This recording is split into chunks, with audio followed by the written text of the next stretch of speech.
Subscribe کیجیے ہمارا channel اور دبائیں اس بیل آئیکن کو تاکہ آپ کو ریگولر نوٹیفیکیشن اپڈیٹس مل سکیں۔ اصحابک یا حبیب اللہ، حضرت ابو بکر صدیق رضی اللہ تعالیٰ عنہ، صحابہ کرام علیہم الرضوان آپ تشریف فرما ہیں۔ ہر صحابی ایک دوسرے سے اس کی خواہش، اس کی چاہت پوچھ رہا ہے۔ کوئی کہتا ہے میری خواہش، میری چاہت یہ ہے کہ میں شہید مروں۔ کوئی کہتا ہے کہ میں حضور کے نام پہ ٹکڑے ٹکڑے ہو کے مروں۔ ہر صحابی اپنی خواہش، اپنی چاہت بتا رہا ہے۔ کسی نے جناب صدیق اکبر رضی اللہ تعالیٰ عنہ سے ان کی خواہش پوچھی تو حضرت ابو بکر صدیق رضی اللہ تعالیٰ عنہ آپ نے فرمایا دل ہے تو پھر خواہش تو ہوگی۔ پوچھا گیا کہ آپ کی کیا خواہش ہے؟ آپ نے فرمایا میری 3 خواہشات ہیں، 3 خواہشات ہیں میری۔ پوچھا گیا حضرت وہ کون سی خواہشات ہیں آپ کی؟ آپ نے فرمایا میری پہلی خواہش یہ ہے کہ ان یکون ابنتی تحت رسول اللہ صلی اللہ علیہ وسلم۔ فرمایا میری پہلی خواہش یہ ہے کہ میری بیٹی مصطفیٰ کے نکاح میں ہو۔ اللہ اکبر۔ پوچھا گیا حضرت آپ کی دوسری خواہش کیا ہے؟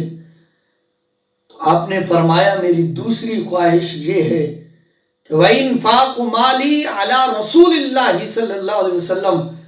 میری دوسری خواہش یہ ہے کہ میرا مال مصطفیٰ کے قدموں پہ خرچ ہو جائے، صدیق کا سارا مال مصطفیٰ کے قدموں پہ خرچ ہو جائے۔ حضور علیہ الصلوۃ والسلام نے فرمایا ما نفعنی مال احد۔ فرمایا مجھے کسی کے مال نے اتنا نفع نہیں دیا کہ ما نفعنی مال ابی بکر، جتنا نفع مجھے ابو بکر کے مال نے دیا ہے۔ سبحان اللہ۔ حضرت ابو بکر صدیق سے تیسری خواہش پوچھی گئی تو آپ نے فرمایا میری تیسری خواہش یہ ہے کہ وَنَظْرَتُ إِلَىٰ وَجْهِ رسول اللہ صلی اللہ علیہ وسلم، کہ آنکھیں میری ہوں اور چہرہ مصطفیٰ کا ہو۔ آپ فرماتے ہیں آنکھیں صدیق کی ہوں، سامنے چہرہ مصطفیٰ کا ہو۔ جب ہجرت کی 3 راتیں غار کے اندر رہے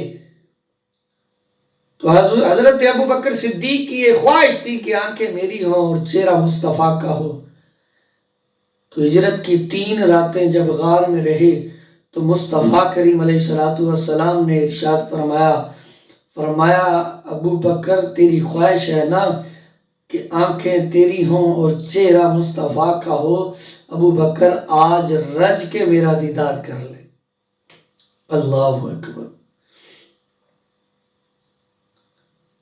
وہ حضرت ابو بکر صدیق رضی اللہ تعالیٰ عنہ اتنی شان کے مالک، اتنی شان کے مالک، اللہ نے بڑی شان عطا فرمائی۔ حضرت علی المرتضیٰ روایت کرتے ہیں، آپ فرماتے ہیں کہ میں گزر رہا تھا، مصطفیٰ کریم علیہ الصلوۃ والسلام نے دعا فرمائی یا اللہ ابو بکر پر رحمتوں کا نزول فرما۔ میں نے عرض کی مولا مشکل کشا، آپ فرماتے میں نے عرض کی یا رسول اللہ صلی اللہ علیہ وسلم ابو بکر کی کون سی باتیں یاد آ گئیں کہ جو آپ اللہ سے یہ دعا کر رہے ہیں؟ تو حضور علیہ الصلوۃ والسلام نے فرمایا علی باتیں تو بہت ہیں اور 2-3 میں تجھے بتا دیتا ہوں۔ حضور نے دعا کی کہ رحم اللہ علی ابی بکر، یا اللہ ابو بکر پر رحمت نازل فرما۔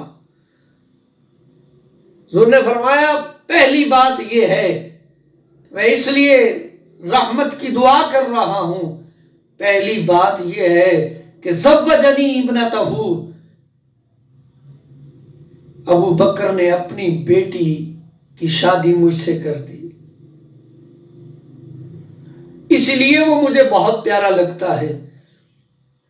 اور دوسری بات مصطفیٰ کریم علیہ الصلوۃ والسلام نے ارشاد فرمایا، انہوں نے فرمایا وَحَمَلَنِي إِلَى دَارِ الْحِجْرَةِ، فرمایا میں اس لیے ابو بکر کے لیے رحمت کی دعا کر رہا ہوں کہ وَحَمَلَنِي إِلَى دَارِ الْحِجْرَةِ، فرمایا ہجرت کی رات مجھے ابو بکر اپنے کندھوں پہ اٹھا کے لے کے گیا تھا۔ یہ شان اللہ نے عطا فرمائی حضور کے صدقے، کتنی شانوں کے مالک ہیں۔ اور تیسری بات حضور علیہ الصلوۃ والسلام نے حضرت علی المرتضیٰ کو ارشاد فرمائی، فرمایا تیسری بات یہ ہے کہ وَاعْتَقَ بِلَالُ مِن مَالِهِ، کہ ابو بکر نے زیادہ مال دے کر میرا بلال خرید کے میرے قدموں میں لے آیا۔ حضرت ابو بکر رضی اللہ تعالیٰ عنہ آپ جب امیہ کے پاس گئے تو جا کے کہنے لگے اس کو بیچ دو، تو وہ کہنے لگا کہ کتنے پیسے دو گے؟ تو آپ نے کہا کہ آج قیمت تو لگائے گا، میں پیسے دوں گا۔ امیہ مثال کے طور پہ کہنے لگا 100، تو آپ نے کہا ٹھیک ہے ڈن ہو گیا۔ اس نے کہا 500، آپ نے کہا ڈن ہو گیا۔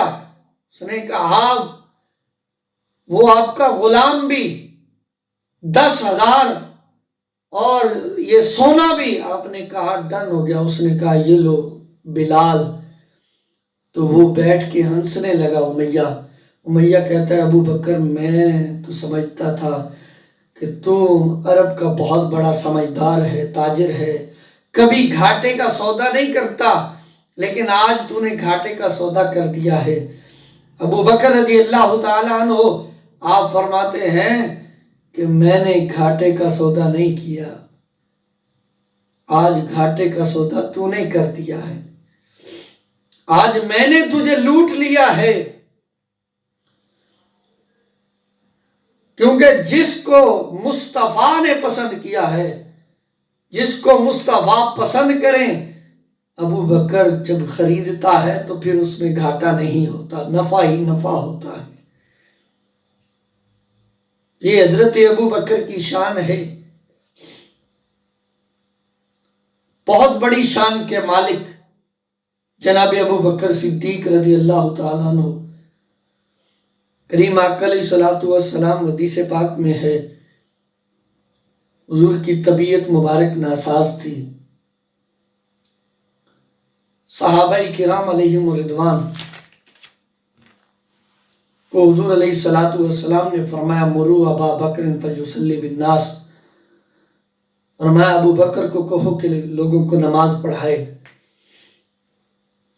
تو صحابہ کرام گئے، جا کے دیکھا کہ ابو بکر نہیں ہے، تو واپس آ کے حضرت عمر بن خطاب رضی اللہ تعالیٰ عنہ کو فرمایا کہ آپ مصلی رسول پہ کھڑے ہو کے نماز پڑھائیں۔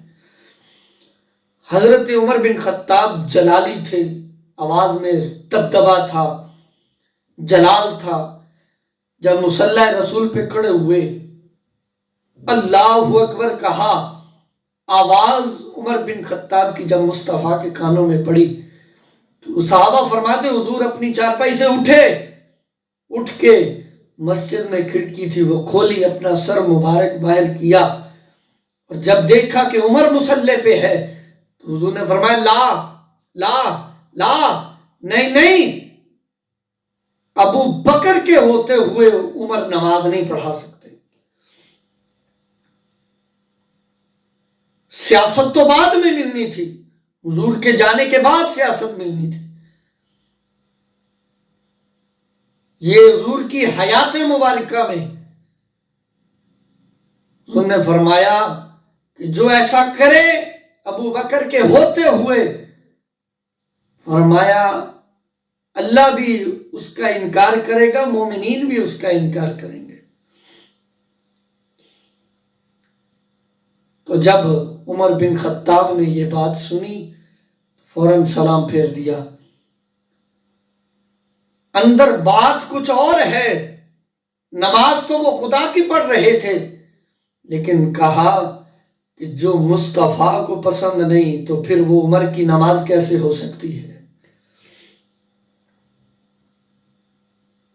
اتنی شانوں کے مالک جناب ابو بکر صدیق رضی اللہ تعالیٰ عنہ وہ ہستی ہیں کہ صدیق اکبر رضی اللہ تعالیٰ عنہ جب دنیا سے جانے لگے، آپ نے فرمایا 2 چادریں نہیں لے لینا، اور ایک چادر بیماری کی حالت میں آپ نے اپنے اوپر اوڑھی ہوئی تھی.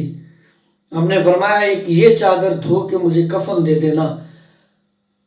ام المومنین اما عائشہ صدیقہ رضی اللہ تعالیٰ عنہ نے جب یہ بات سنی تو آنکھوں میں آنسو آ گئے. رو کے عرض کرتی ہیں ابا حضور ہم اتنے بھی کمزور نہیں کہ آپ کو نیا کفن بھی نہ دے سکیں. تو ابو بکر صدیق نے جو جملے ارشاد فرمائے، آپ نے فرمایا کہ جس مقام پہ میں جا رہا ہوں وہاں کپڑے نہیں دیکھے جائیں گے، وہاں ابو بکر کے اعمال پوچھے جائیں گے. آپ تنخواہ لیتے تھے، امیر المومنین تنخواہ لیتے تھے، اور آپ کی تنخواہ مدینے میں عام مزدور کی جتنی مزدوری ہوتی تھی اتنی آپ کی تنخواہ ہوتی تھی. آپ ایک دن آئے اور گھر والی سے کہا کہ آج میٹھا کھانے کو دل کر رہا ہے. تو وہ کہنے لگی حضرت گھر میں تو پیسے ہی نہیں ہے، رقم ہی نہیں ہے، تو میں میٹھا کہاں سے بناؤں، پیسے ختم ہو جاتے ہیں. آپ چلے گئے. کچھ دنوں کے بعد پھر آپ گھر میں آئے تو کیا دیکھتے ہیں کہ بیوی نے گھر میں میٹھا بنایا ہوا ہے. جناب ابو بکر صدیق کے سامنے رکھا. جب سامنے رکھا تو آپ نے کہا کہ یہ کہاں سے؟ تو کہنے لگی کہ جو آپ کو تنخواہ ملتی تھی میں اس تنخواہ میں سے تھوڑے پیسے بچاتی رہی، اکٹھے کرتی رہی، اور آج یہ میٹھا بنایا ہے. حضرت ابو بکر نے وہ میٹھا نہیں کھایا، فوراً اٹھے بیت المال میں گئے اور جا کے خزانچی کو کہا کہ ابو بکر کی اتنی تنخواہ کاٹ لو. اللہ اکبر. اتنی شانوں کے مالک، اتنی شانوں کے مالک. آج ہمارے ذائقے نہیں پورے ہوتے، لاکھوں روپے ہم کھانے پہ لگا دیتے ہیں. امیر المومنین اتنی شانوں کے مالک.